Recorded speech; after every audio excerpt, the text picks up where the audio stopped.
तप अंधड़ में जिए बिना, अमृत कलेश का पिए बिना, वह वीर नहीं कहला सकता, विघ्नों को नहीं हिला सकता। जो अड़े शेर उस नर से डर जाता है विदित व्याघ्र को व्याघ्र नहीं। सुप्रीम कोर्ट का ये नियम भी है, अगर घायल व्यक्ति को कोई अस्पताल में ले भी जाता है तो कोई अपराध नहीं बनता, पुलिस उससे कोई भी इन्वेस्टिगेशन या पूछताछ भी नहीं करेगी। न मैं गिरा और न मेरी उम्मीदों की मीनार गिरी। धरती की तो क्या बिसात आ जाए अगर बैकुंठ हाथ। ऐसी कोई दवा, कोई घुट्टी, कोई पोलियो की ड्रॉप या कोई वैक्सीन नहीं बनी जिसको लगाने से आपके अंदर 15 अफसर लाइक क्वालिटीज का समावेश हो। ठोकर खाकर भी ना संभले, ये है मुसाफिर का नसीब। हक अदा तो करते हैं राह के पत्थर की।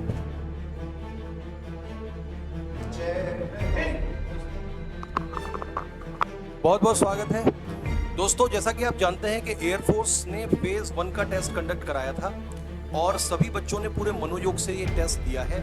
आज हम चर्चा करेंगे कि इस टेस्ट के रिजल्ट तो आने ही वाला है और इसके बाद हमें फेज 2 के लिए अपनी तैयारी बड़ी परिपक्व करनी है। तो आज के वीडियो में हम आपको बताने वाले हैं कि इस टेस्ट के बाद आपकी प्लानिंग और स्ट्रेटेजी कैसी रहनी चाहिए, क्या आपको करना चाहिए, क्या आपको टेस्ट के रिजल्ट का चूंकि आपको वेट ही करना है, राइट। इसके लिए तो कोई ऑप्शन है ही नहीं, आप एयरफोर्स को मजबूर नहीं कर सकते रिजल्ट जबरदस्ती देने के लिए।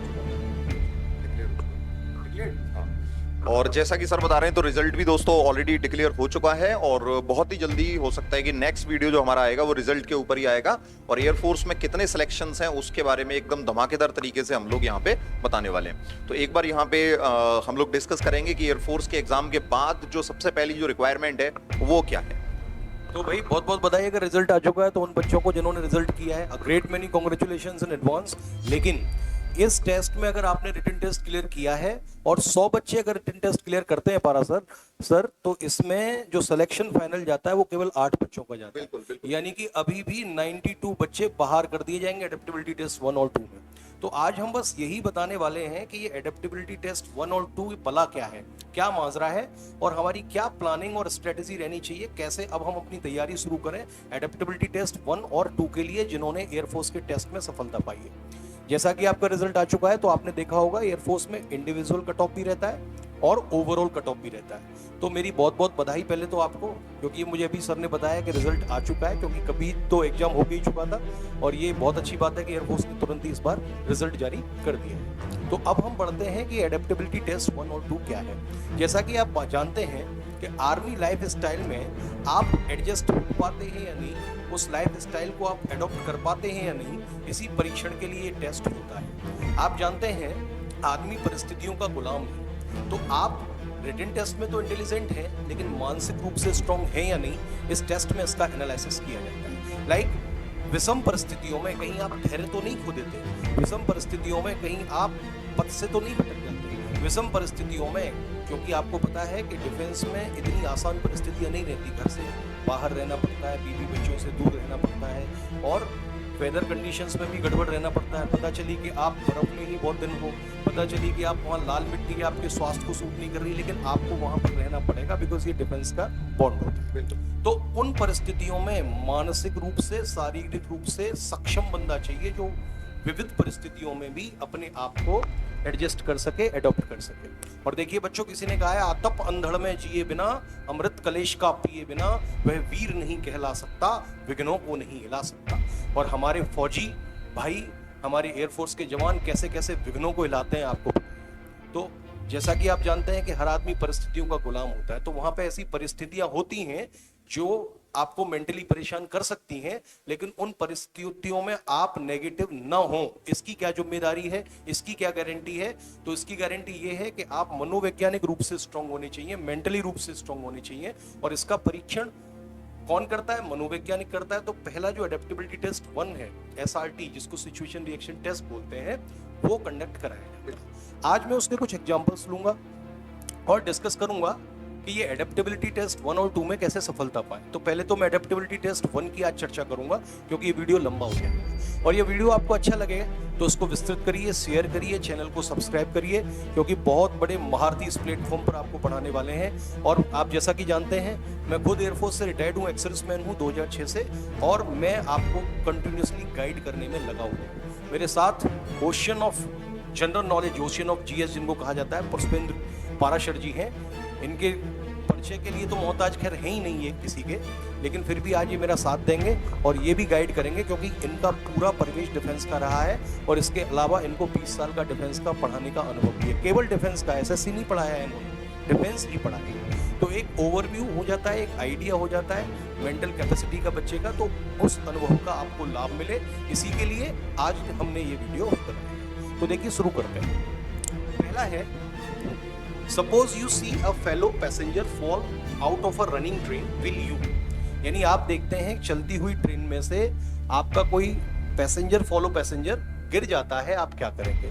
देखिए मैंने कहा अब आदमी परिस्थितियों का गुलाम है और ध्यान रखना इसमें ऑप्शन सारे सही रहते हैं, लेकिन हमें जो सबसे अधिक ऑप्शन सही है, जो आपके अंदर की क्वालिटीज का वर्णन करता है, वो ऑप्शन चुनना है कि आपने इनिशिएटिव लिया है या नहीं, आप में लीडरशिप की क्वालिटी है या नहीं, आप में सेंस ऑफ रिस्पॉन्सिबिलिटी है या नहीं, आप में करेज है या नहीं, राइट, आप में आउट ऑफ बॉक्स थिंकिंग है या नहीं, स्पीड ऑफ डिसीजन है या नहीं, रीजनिंग एबिलिटी है या नहीं, प्लानिंग एबिलिटी है या नहीं, राइट। इन सब एबिलिटीज का परीक्षण होता है। तो जो भी आप ऑप्शन चूज करें उसमें सबसे पहले ये जरूर ध्यान रखना है कि इसमें कौन सी क्वालिटी का वर्णन हो रहा है, कौन सी क्वालिटी परिलक्षित हो रही है। तो हम चलते हैं। पुष्पेंद्र सर जरा बताइए क्या करेंगे इसमें। Thank you sir. तो दोस्तों जैसा कि सर ने आपको बताया, suppose you see a fellow passenger fell out of a train, running train, तो आप क्या करेंगे वहां पे? तो फर्स्ट जो ऑप्शन है दोस्तों वो है open the door and see if the man is hurt, यानी कहीं उसको चोट तो नहीं लगी है। आप तुरंत वहां डोर खोलेंगे और देखेंगे झांक के। Inform the guard at the next station, यानी कि नेक्स्ट स्टेशन पे आप जो गार्ड रहेगा उसको इन्फॉर्म करेंगे। सुनते जाइएगा, सोचते जाइएगा साथ ही साथ। Pull the alarm chain and stop the train and give the first aid to the passenger. तो आप तुरंत सबसे पहले क्या करेंगे?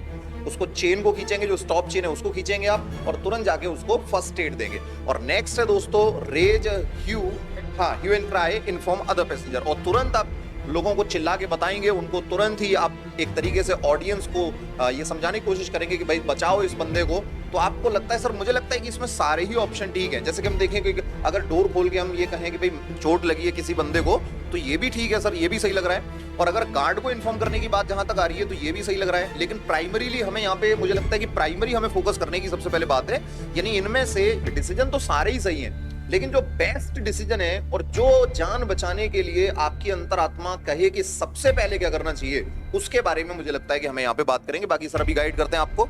आपने बिल्कुल सही कहा, हमें बेस्ट ऑप्शन की तलाश है और ऐसे ऑप्शन की तलाश जो परिलक्षित करे कि हमारे अंदर कुछ क्वालिटीज हैं, कुछ डिफेंस पर्सन जैसी क्वालिटी हैं। तो देखिए ह्यू एंड क्राई, अब मैं पुष्पेंद्र जी का ही एक डायलॉग बता देता हूँ। हमारे पुष्पेंद्र सर का एक बड़ा प्रिय डायलॉग है, सिर्फ हंगामा खड़ा करना मेरा मकसद नहीं, मेरी कोशिश है ये सूरत बदलनी चाहिए। तो भाई सूरत कब बदलेगी? चिल्लाने से थोड़ी सूरत बदलेगी। अदर पैसेंजर से चिल्लाओगे ट्रेन तो आगे बढ़ती जाएगी। तो मैं समझूंगा कि मैं इस ऑप्शन के साथ पुष्पेंद्र जी नहीं जाऊंगा, राइट। तो मैं नहीं कह सकता कि ये बेस्ट पॉसिबल ऑप्शन है। दूसरा, open the door and see if the man is hurt. भाई आदमी गिर गया है चलती ट्रेन से, तो आप उसको देखेंगे कि हर्ट हुआ है या नहीं। सबसे पहले आपको चेन खींच के ट्रेन रोकनी चाहिए, आपको दिखेगा ही नहीं क्योंकि ट्रेन आगे चली गई होगी तब तक, ठीक है। तो मैं इस ऑप्शन के साथ भी जाना पसंद नहीं करूंगा, right. Inform the guard at the next station, और नेक्स्ट स्टेशन तो बहुत देर हो चुकी होगी।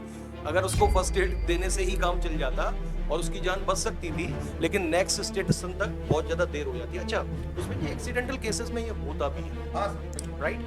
कभी कभी क्या है कि डिले मायने रखता है। डॉक्टर के पास हम पेशेंट को ले जाते हैं, अरे यार थोड़ा फर्स्ट एड इसको दे देते तो ये बच जाता। तो सबसे पहला काम तो हमें ये देखना है कि कहीं ये प्राथमिकी देने से तो नहीं हो रही है, या हाँ, वो चाहे हमें कपड़ा बांधना पड़े एक्सट्रीम हीटिंग की केस में। तो मैं कहता हूँ कि भाई इस ऑप्शन के साथ भी मैं नहीं जाऊंगा। तो ये तीन ऑप्शन मैंने एलिमिनेट कर दिए। अब चौथे ऑप्शन पर हम विचार करते हैं। Pull the alarm chain, yes बिल्कुल, ये तत्काल काम करना चाहिए आपको। स्टॉप द ट्रेन, बिल्कुल। And give the first aid to the passenger, तो मैं समझता हूँ ये हमारा बेस्ट ऑप्शन है। अच्छा, इसमें क्या क्या क्वालिटी परिलक्षित हो रही है? पुल द चेन यानी आपने इनिशिएटिव लिया, ट्रेन रुकी, ये रीजनिंग एबिलिटी है, राइट, ये आपका रीजन है। And give first aid to the passenger, और ये है स्पीड ऑफ डिसीजन। तो इसमें कई क्वालिटी परिलक्षित हो रही हैं जो कि आपके अंदर, एक आर्मी मैन के अंदर होनी चाहिए। तो आई will go with this option. आपका क्या राय है इसमें पुष्पेंद्र जी? बिल्कुल, एक चीज दोस्तों मैं यहाँ पे पर्सनली आपको कहना चाहूंगा कि जैसा कि आप जानते हैं बड़े बड़े महापुरुषों ने एक बात कही है, और जो कि लीडरशिप की क्वालिटी को इंप्रूव करने के लिए बहुत ही ज्यादा सिग्निफिकेंस है उसका। तो ये बुद्ध ने अक्सर कहा है कि जो भी सराउंडिंग के अंदर जो भी चीजें हैं या जो भी नॉलेज है वो विद इन है, मतलब आपके अंदर है, आपको बस उसको आइडेंटिफाई करना है। फॉर एग्जाम्पल आपने देखा होगा कई बार ये लिखा रहता है, in case of emergency pull the chain, यानी कि इमरजेंसी सिचुएशन के अंदर क्या करना है, आपको चेन खींचनी है, यानी आपातकाल की परिस्थिति में चेन को खींचें। और आपको पता है ट्रेन में जहां पे आप चेन खींचने वाली जगह देखते हो वहां या उसके आसपास आपको फर्स्ट एड का टूल भी दिखता है। तो वो किस लिए है? देखो, अगर आप चलती हुई ट्रेन से झांकेंगे तो ये मोस्ट प्रोबेबली कंडीशन बनती है कि जो पोल्स लगे रहते हैं उनमें आपका चेहरा टकरा सकता है, क्योंकि आप हड़बड़ी में उसको झांकने के लिए काफी आगे तक चले जाएंगे और नेक्स्ट पोल से आपका सर भी टकरा सकता है। तो जो सर ने ऑप्शंस एलिमिनेट किए वो बहुत ही सोच समझ के एलिमिनेट किए हैं, और आप खुद भी जानते हैं ये चीज कि ये हर जगह, हर ट्रेन में, हर बोगी के अंदर लिखा हुआ होता है, आपातकाल की परिस्थिति में इसको खींचें। तो बड़े ही कॉमन सेंस की बात है। लीडरशिप की क्वालिटीज और बाकी अदर जितनी भी रीजनिंग एबिलिटी है, इफेक्टिव इंटेलिजेंस है, ऑर्गेनाइजिंग एबिलिटी है, पावर ऑफ एक्सप्रेशन है, सोशल एडेप्टेबिलिटी है, कोऑपरेशन है, सेल्फ कॉन्फिडेंस है, इनिशिएटिव है, सारी की सारी चीजें दोस्तों आसपास से ही आपको देख के पता चल जाती हैं, लेकिन बस आपके अंदर एक एब्सॉर्बिंग कैपेसिटी होनी चाहिए। तो thank you so much. First question मुझे लगता है आपका बिल्कुल सही गया होगा, जो लोग देख रहे होंगे, जो लोग वॉच कर रहे होंगे। अब हम सेकंड क्वेश्चन की बात करते हैं। मैं व्यूअर्स से चाहूंगा कि पहले आप कमेंट में आप चाहें इस वीडियो को पॉज करके, क्वेश्चन चूंकि आपकी स्क्रीन पर है और आप चाहें तो इसका आंसर लिख के पहले से ही हमें बता सकते हैं, राइट? अपने आप को चेक कर सकते हैं कि आपका जो कथन है, यानी आपका जो ऑप्शन है वो सही है या नहीं। तो देखिए, ये भी बिल्कुल सिमिलर ऑप्शन है। Suppose you hurt someone by accident, will you, यानी कि आपसे कोई एक्सीडेंट हो गया है, आप क्या करेंगे? सलमान खान की तरह run away from the scene, भाग जाएंगे, कहेंगे भाई सॉरी गलती हो गई, या फिर किसी डॉक्टर के पास ले जाएंगे और उसको मेडिकल एड दिलवाएंगे, या उसको डैमेज का कंपनसेशन पे करेंगे?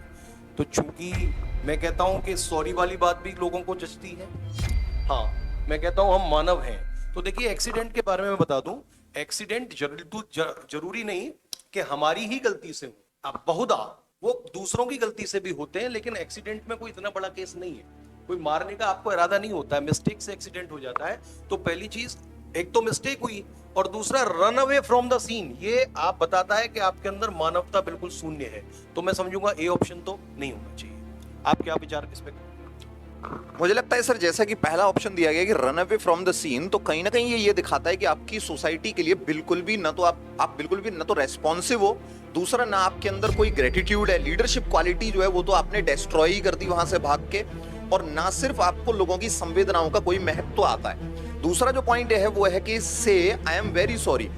ठीक है, पहले वाले ऑप्शन से ये ऑप्शन बेटर है, और ये कहा जा सकता है, बहुत सारे लोग कहते भी हैं, लेकिन ये क्वेश्चन भी पूरे तरीके से, अगर किसी को आपने चोट पहुंचा दी है तो ये क्वेश्चन, ये आंसर या ये कहना थोड़ा सा पर्टिकुलरली मुझे लगता है कि सर थर्ड जो ऑप्शन है, take him to a doctor, because उसको चोट तो लगी चुकी है, अब आपकी गलती से लगी हो, किसी और की गलती से लगी हो, या मिस्टेक से लगी हो, कैसे भी लगी हो, लेकिन take him to a doctor and get him medical aid, क्योंकि जो सबसे ज्यादा उसको जरूरत है वो है एक मेडिकल एड की, क्योंकि उसको दर्द हो रहा होगा, उसकी ब्लीडिंग हो रही होगी, उसकी ब्लीडिंग को रोकना बहुत जरूरी है, या फिर हो सकता है कि और भी कोई प्रॉब्लम जो फर्दर अगर टाइम पे उसको एड ना मिले तो डेवलप हो सकती है बॉडी के अंदर। तो वो सारी चीजें मुझे लगता है कहीं ना कहीं सर इस पे और मैग्नीफाई करते हैं क्वेश्चन को, और आपकी जो मेंटल स्टेटस है, जैसा कि मैं आपके साथ में यहाँ पे अवेलेबल हूँ, सर भी अवेलेबल हैं, तो मैं कोशिश कर रहा हूँ कि जो आप लोग सोच रहे हो, आपके जितने भी कॉन्सेप्ट्स हैं वो मैं आप दिखाने की, शो करने की, उसको प्रिडिक्ट करने की कोशिश कर रहा हूं, और ये आप साथ ही सोचते चलो कि सर उसको क्लैरिफाई करने का,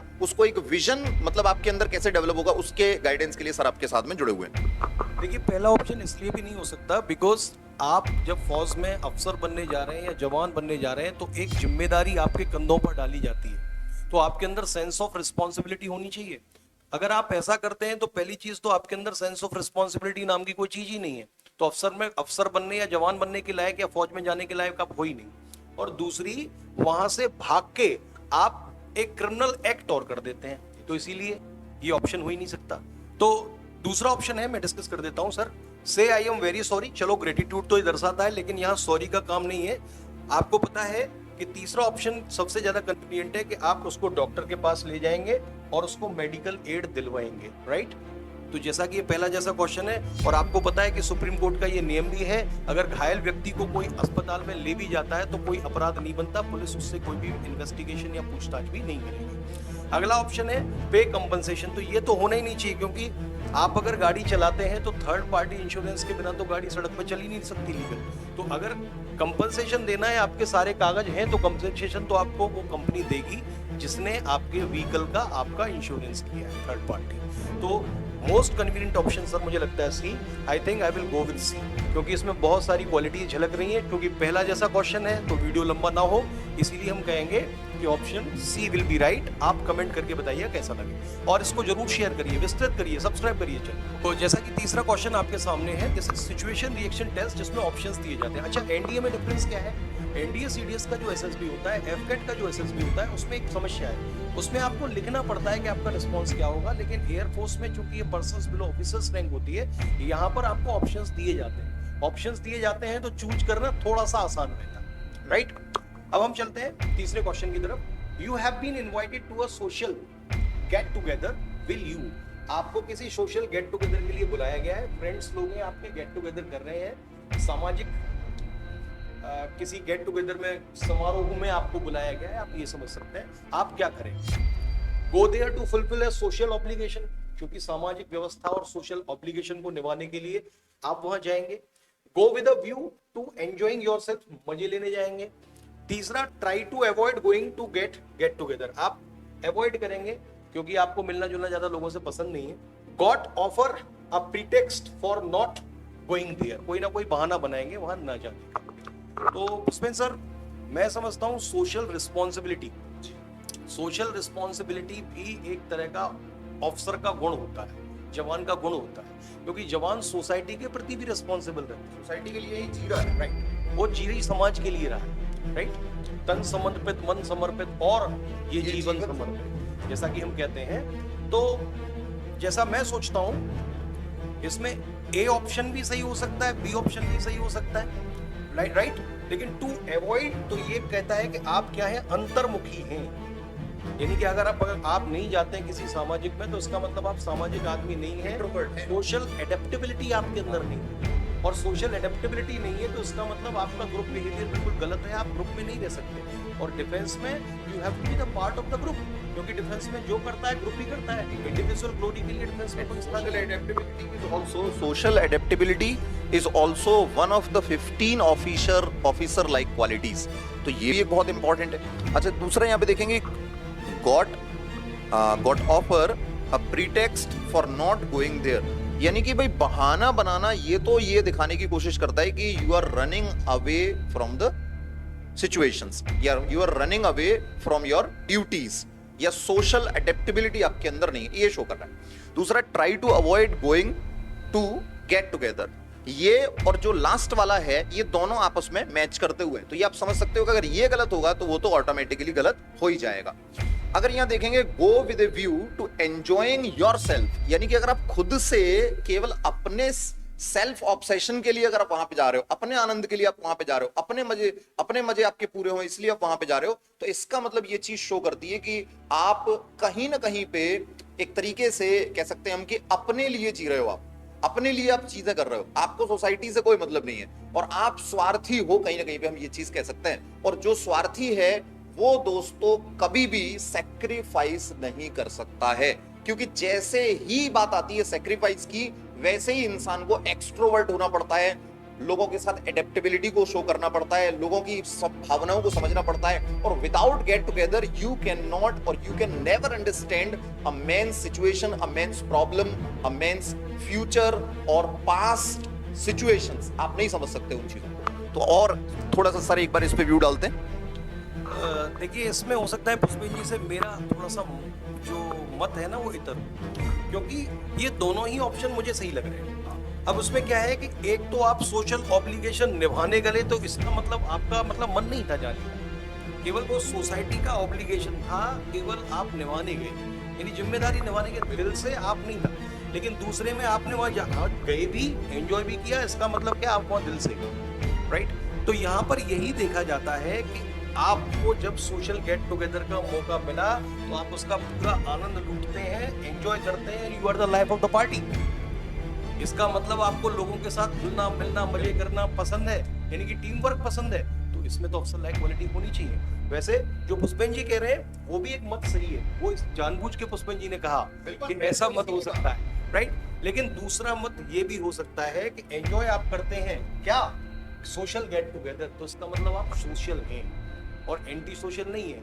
और अगर तुम्हें भाई जबरदस्ती जाना पड़े, कभी कभी ऐसा होता है ना, हमें शादियों में जाना पड़ता है जबरदस्ती, और बहुत सारी बार होता है केवल लिफाफा देने जाना है, कन्यादान देने जाना है, यानी तुम्हारा मन नहीं है वहां जाने का।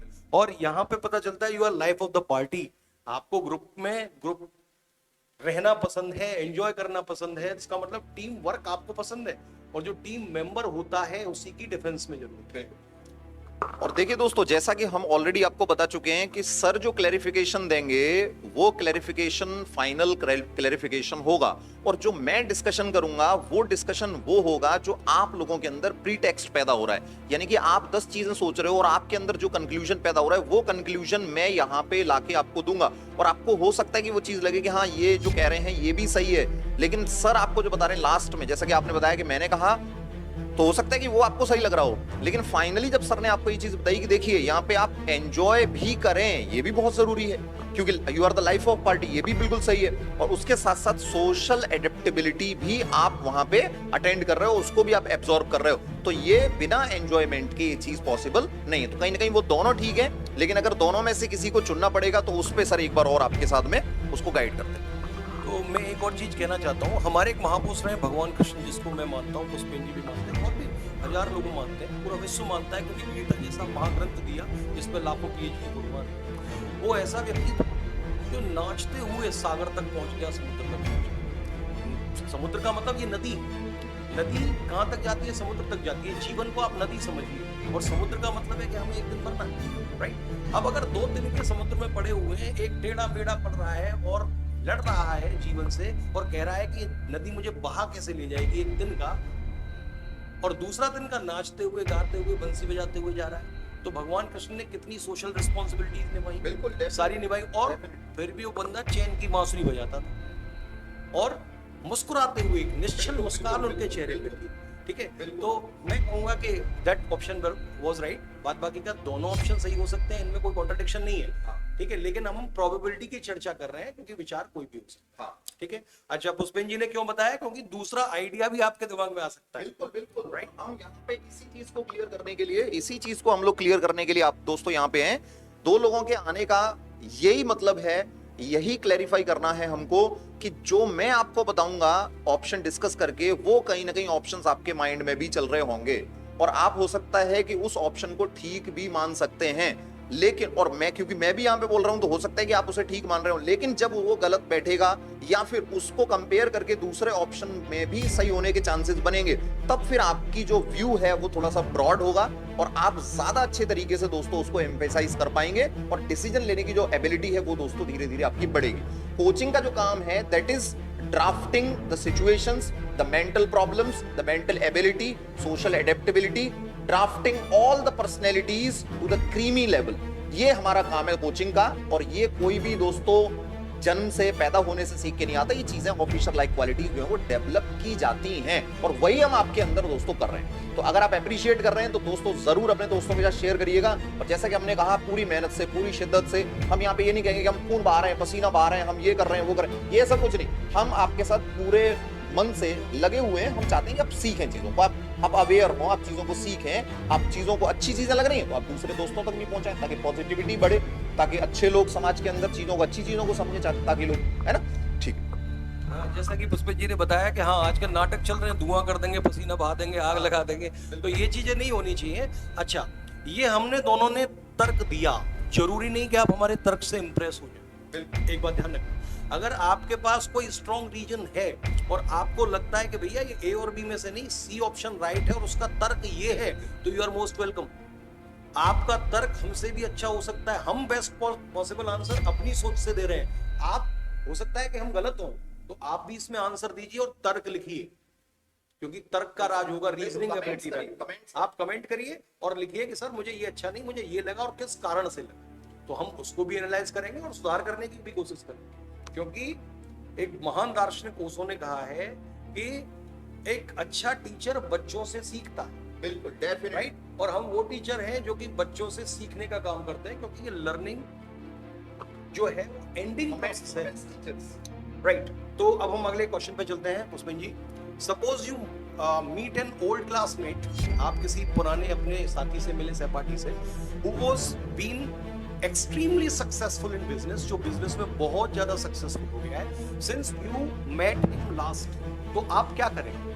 राइट, अब देखो किसी को तो जलन होगी, अरे यार मैं तो यहीं रह गया, मेरा दोस्त एनडीए में चला गया, एयरफोर्स में लग गया या सक्सेसफुल मैन हो गया, ठीक है, नेचुरली है, एक जेलसी होगी, यार हम दोनों एक साथ पढ़े थे, अब तू कहाँ मैं कहाँ, मैं तेरी नौकरी कर रहा हूँ और बताइए तू मेरा मालिक है। राइट, लेकिन हम ऑप्शंस पे विचार कर लेते हैं, उसके बाद कोई comment. Suffer from a sense of inferiority, यानी कि आप में इंफीरियरिटी का भाव जगेगा for not having been equally successful. ध्यान रखें, अगर ऐसा भाव जगता है तो आप अच्छे टीम मेंबर हैं, आप ग्रुप में एडजस्ट नहीं कर सकते। मान लिया आप डिफेंस में हैं और आपके साथ ही गोल्ड मेडल जीत जाता है, तो आप तो हार्ट अटैक से मर जाओगे। और डिफेंस में ऐसी ऐसी समस्याएं आती हैं जब आपको लगता है कि यार इससे अच्छा तो मर जाना ही है, लेकिन फिर भी मेंटली स्ट्रांग लोग डिफेंस के होते हैं, उनको डट के मुकाबला करते हैं। जो अड़े शेर उस नर से डर जाता है विदित व्याघ्र को व्याघ्र नहीं। राइट, तो वो ऐसे शेर होते हैं, उनको शेर कोई खा ही नहीं सकता, क्योंकि मेंटली वो इतने स्ट्रांग होते हैं कि कुछ। तो इंफीरियरिटी कॉम्प्लेक्स से डिफेंस का आदमी तो नहीं सफर करेगा, और एडेप्टेबिलिटी टेस्ट 1 का और 2 का रखने का भी यही कारण है। तो Pushpan ji, I will not go with option A, बताइए इसके बाद। दोस्तों, जैसा कि सर ने बताया कि suffer from sense of inferiority for not having been equally successful, यानी कि उसके बराबर सफल आप नहीं हो पाए हैं, इसके लिए आप जो हैं वो क्या कर रहे हैं, अपने अंदर इंफीरियरिटी की फीलिंग पैदा कर रहे हैं। तो इसका मतलब आप छोटे नहीं है दोस्तों, कोई भी सक्सेसफुल हो सकता है, उसने मेहनत की होगी, वो सक्सेसफुल हुआ, लेकिन आप अगर अपना उसको दोस्त मानते हो तो कहीं ना कहीं आप उससे जलन तो बिल्कुल भी नहीं ला सकते। तो ये तो दोस्ती की पहला पहलू है। मैं यहाँ पे थोड़ा सा एक चीज मैं बताना चाहूंगा, जो लोग जल रहे हैं, मेरे लेफ्ट साइड में एक कोट है, बहुत ही फेमस कोट है, न मैं गिरा और न ही मेरी उम्मीदों की मीनार गिरी, न मैं गिरा और न मेरी उम्मीदों की मीनार गिरी, पर लोग मुझे गिराने में कई बार गिरे। मैं नहीं गिरा, मेरी उम्मीदों की मीनार नहीं गिरी, आज नहीं तो कल सक्सेसफुल हो जाऊंगा, लेकिन मुझे गिराने में अगर लोग मुझे गिराना चाहते हैं तो वो लोग कई बार गिरे हैं और गिरते रहेंगे। तो अगर आपके अंदर इंफीरियरिटी की बात आ रही है तो फिर आप सक्सेसफुल होने में आपके सामने बहुत बड़े बड़े चैलेंजेस आने वाले हैं। दूसरा, दोस्ती के बारे में हम कई चीजें देखते हैं, यूट्यूब पे भी देखते हैं हम बहुत सारी चीजें। तो मैंने दोस्तों एक वीडियो देखा अमजद खान के बारे में, जो कि शोले के अंदर गब्बर का जिन्होंने रोल किया था। तो उनका आप वीडियो देखिएगा, 3-4 मिनट का वीडियो है, फ्रेंडशिप के ऊपर। आप सर्च करेंगे तो उसमें कीवर्ड डालेंगे अमजद खान ऑन फ्रेंडशिप, तो वो 3-4 मिनट का वीडियो वो आप देखेंगे। तो उन्होंने कहा, तो एंकर ने जो क्वेश्चन पूछ रहे थे, उन्होंने पूछा अमजद खान से कि सर ये बताइए कि आप दोस्ती को बड़ी तरजीह देते हैं, मतलब प्रायोरिटी देते हैं दोस्ती को आप बहुत मानते हैं, तो ये बताइए कि दोस्ती के लिए आपने क्या किया, क्या आपने कोई बहुत बड़ा काम किया, कोई बहुत बड़ा इंसिडेंट हुआ क्या आपके साथ? तो अमजद खान ने बोला कि मैं दोस्तों के लिए कई बार मरते मरते बचाऊं, कई बार मरते मरते बचाऊं। अब सोचिए कितनी बड़ी बात हो जाएगी, एक बार नहीं कई बार मरते मरते बचाऊं। आमतौर पे हम क्या सोचते हैं कि एक बार किसी दोस्त के साथ फंस गए, मरने की नौबत तक आ गई ना, तो दूसरी बार तो हम किसी भी दोस्त पे भरोसा करने की कोशिश भी नहीं कर सकते। और उसने क्या बोला कि दोस्तों के लिए मैं कई बार मरते मरते तक बचा हूं, लेकिन मैं ये भी कहूंगा कि दोस्तों की वजह से ही मैं जिंदा हूं। समझ रहे हैं आप? ये कितनी बड़ी चीज है। अगर आप ये पॉजिटिव चीजें अगर सोसाइटी से उठाते रहोगे ना तो बहुत अच्छे से काम चलेगा। 2-3 ऑप्शंस में डिस्कस करूंगा, उसके बाद सर आपको फाइनल कंक्लूजन, एकदम जो क्रीमी कंक्लूजन होगा वो आपको बताएंगे। सेकंड जो ऑप्शन है वो है be happy at his good Fortune, यानी कि अगर आप खुश होंगे कि भाई इसका जो फॉर्च्यून है, इसका जो भाग्य है, इसने जो पैसा कमाया, जो फेम कमाया, बहुत अच्छा है, वो आप खुश होंगे, अप्रिशिएट करेंगे उसको। Feel a pang of jealousy, यानी कि आपके अंदर बड़ी ही जलन हो जाएगी, आप एक्सप्रेस तो नहीं कर रहे लेकिन मन ही मन आप कुड़ रहे हो। जो कि एक रीसेंट स्टडी कहती ये कहती है दोस्तों कि अगर आप किसी से जलते हैं तो definitely before the age of 40 your liver cells, Langerhans cells will definitely decrease the hormones or definitely decrease the enzymes that which is producing at the age of 15 years. यानी कि जो आपका जो लिवर है वो 15 years की as पे जो जितना वर्क कर रहा है 40 years की एज से पहले ही उस वर्क को वो उस प्रोडक्शन को वो हाफ कर देगा, और आपका ये प्रोडक्शन जो हाफ हो रहा है वो केवल और केवल साइंटिस्ट कह रहे हैं कि जेलसी की वजह से हो रहा है। यानी कि जेलसी से पहले से लोग कहते हैं कि भाई अगर किसी से जलोगे तो तुम्हारा खून जलेगा, और खून दोस्तों बनाता है लिवर, इसका मतलब लिवर सीधा सीधा कम होता जाएगा। तो पुरानी चीजें, हमारी इंडिया की पुरानी चीजें जो हैं वो कैसे भी गलत नहीं है, वो आप यहाँ पे नेचुरल उससे भी देख रहे हो और स्टडी से भी शो हो रहा है। तो ये तो बिल्कुल ही गलत है, ये फिजिकली भी गलत है, हेल्थ के लिए भी गलत है। नेक्स्ट जो ऑप्शन है दोस्तों वो कह रहा है यहाँ पे great him as of old, यानी greet him as of old, यानी कि उसका उसी तरीके से स्वागत करो, उसी तरीके से उससे मिलो जैसा कि वो पहले था, जैसा कि आप पहले बात करते थे। तो दोस्तों बहुत ही ज्यादा कंफ्यूजिंग है, बहुत ही ज्यादा कंफ्यूजिंग है। इवन मैं यहाँ पे इस पे बिल्कुल भी कमेंट नहीं कर सकता। इवन कि मुझे इसमें से जो यहाँ पे जेलसी वाला आ रहा है ये तो बिल्कुल ही गलत है, और पहला वाला जो है इंफीरियोरिटी वाला वो भी गलत है।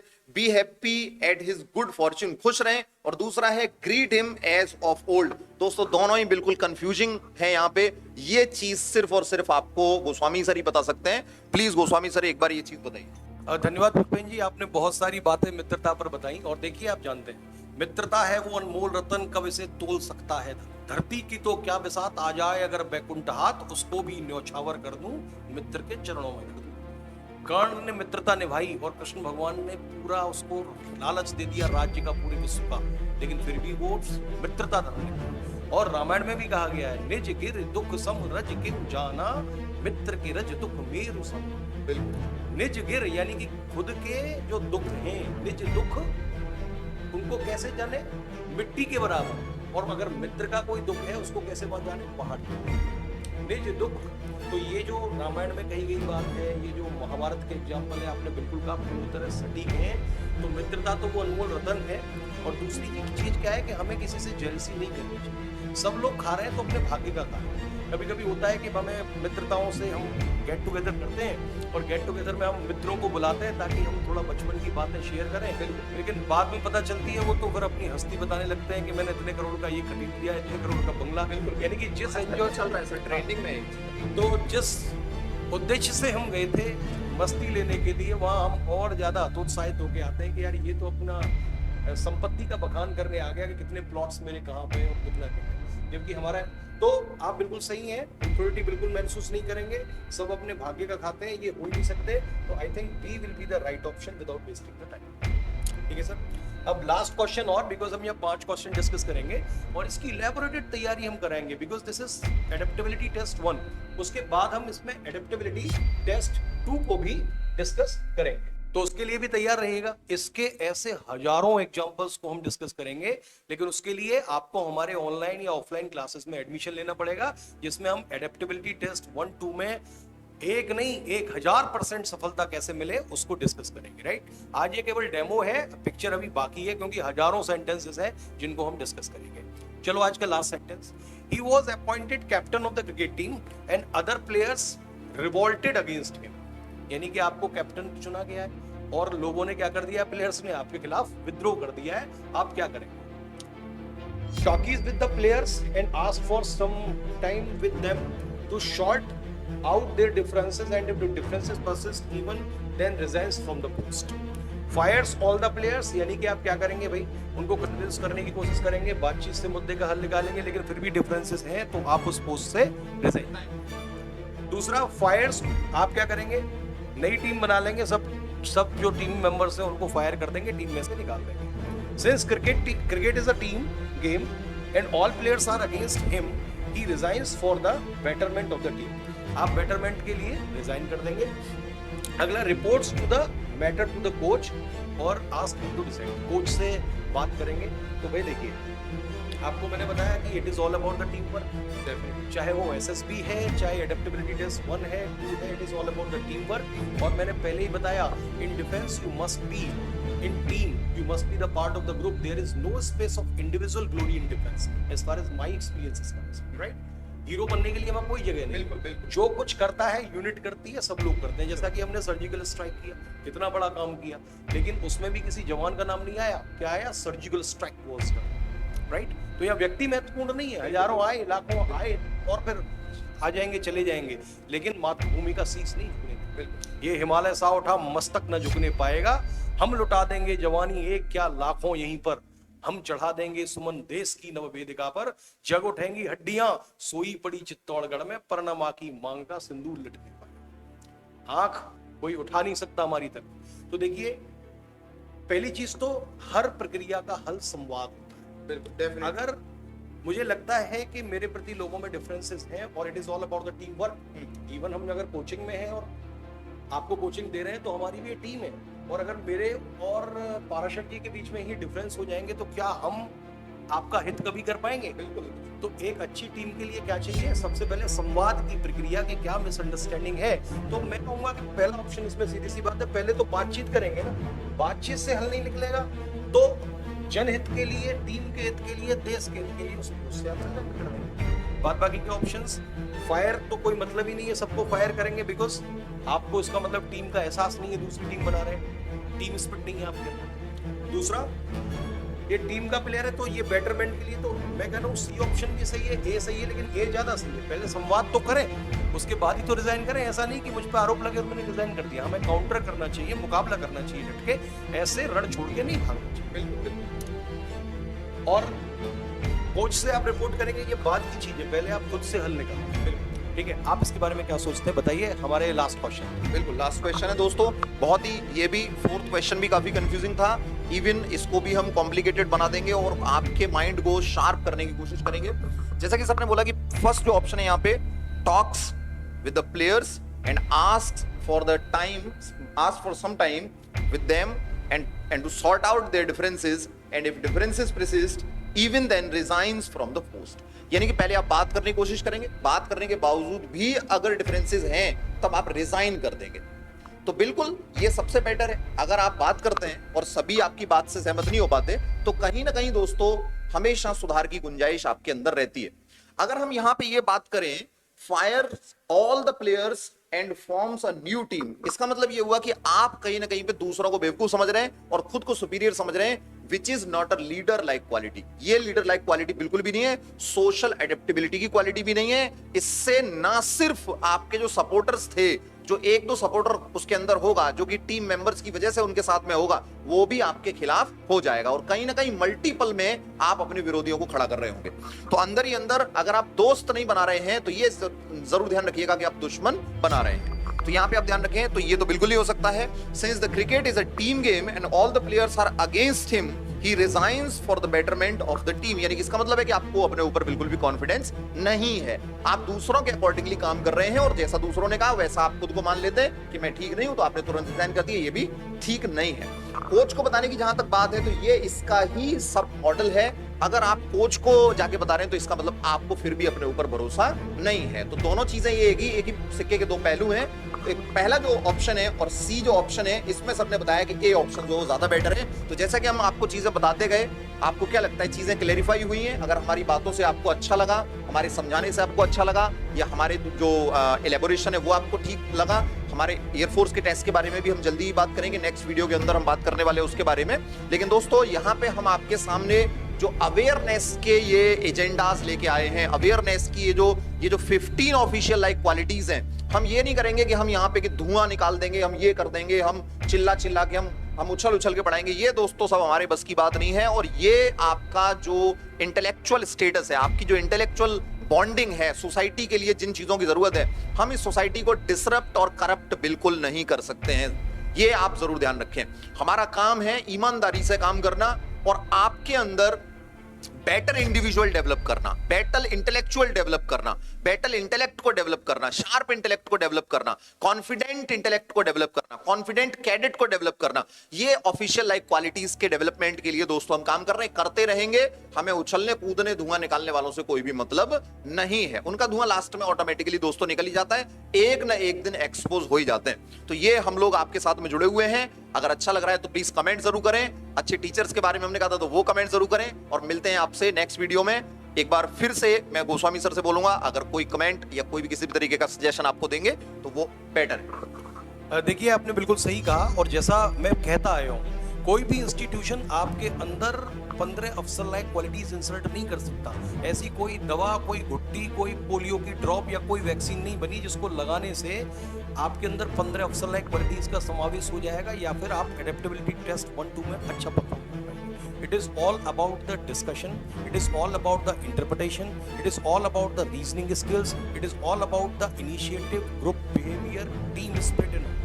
और मैं एक चीज और कहना चाहूंगा, जैसा पुष्पेंद्र सर जी ने बोला, ना मैं गिरा और ना ही मेरी उम्मीदों की मीनार गिरी, पर लोग मुझे गिराने में कई बार।